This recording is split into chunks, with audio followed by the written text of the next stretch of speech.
वित्त वर्ष 2022-23 में रक्षा उत्पादन का कुल मूल्य 1 लाख करोड़ रुपए के आंकड़े से अधिक रहना एक उपलब्धि है।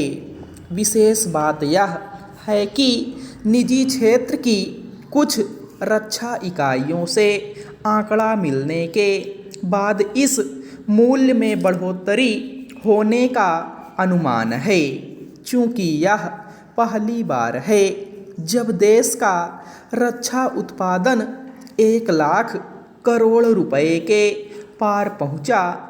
इसलिए यह एक मील का पत्थर है। यद्यपि यह पिछले वित्त वर्ष में ही स्पष्ट हो गया था कि 1 लाख करोड़ रुपए के आंकड़े को छू लिया जाएगा, फिर भी ताज़ा आंकड़ा रक्षा उत्पादन में आत्मनिर्भर होने की दिशा में एक उल्लेखनीय कदम है।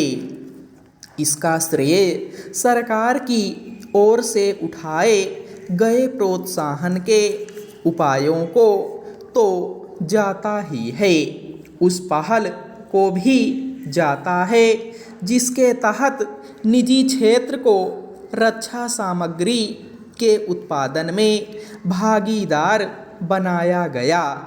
इससे समझा जा सकता है कि पिछले 7-8 वर्षों में उद्योगों को दिए गए रक्षा लाइसेंस में 200% की वृद्धि दर्ज की गई है।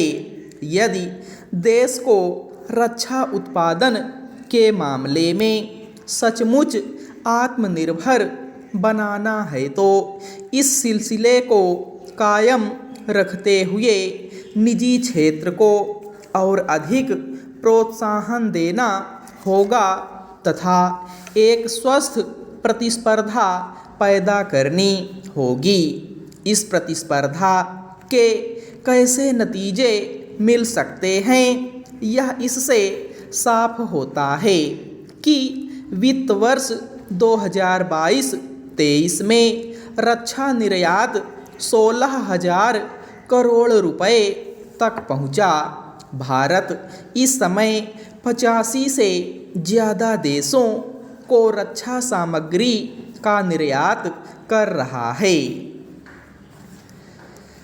यह स्वागत योग्य है कि रक्षा उत्पादन क्षेत्र में कारोबारी सुगमता को बढ़ाने के साथ MSME एवं स्टार्टअप की भागीदारी के जरिए रक्षा उत्पादों के स्वदेशी डिजाइन, विकास एवं विनिर्माण को बढ़ावा देने का काम किया जा रहा है।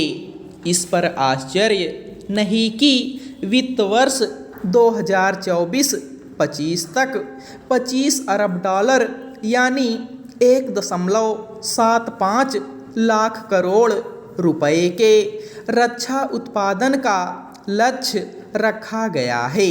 इसमें 35,000 करोड़ रुपए के सैन्य उत्पादों का निर्यात करने का लक्ष्य भी शामिल है। यह ध्यान रहे कि रक्षा सामग्री के देश में ही उत्पादन के बाद भी भारत सैन्य उत्पादों का बड़ा आयातक है।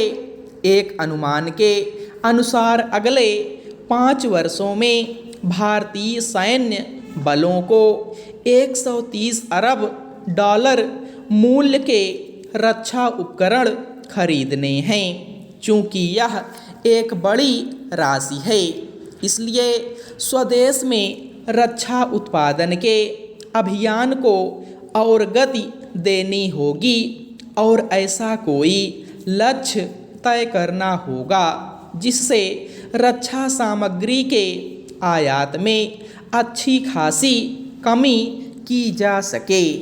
यह सही है कि भारत तमाम प्रयासों के बाद भी हाल फिलहाल अपनी शिकायत की हर सामग्री का उत्पादन नहीं कर सकता, लेकिन सरकार के नीति नियंताओं को यह तो देखना ही होगा कि वे हथियार और रक्षा उपकरण देश में कैसे निर्मित हों जिन्हें आसानी से बनाया जा सकता है।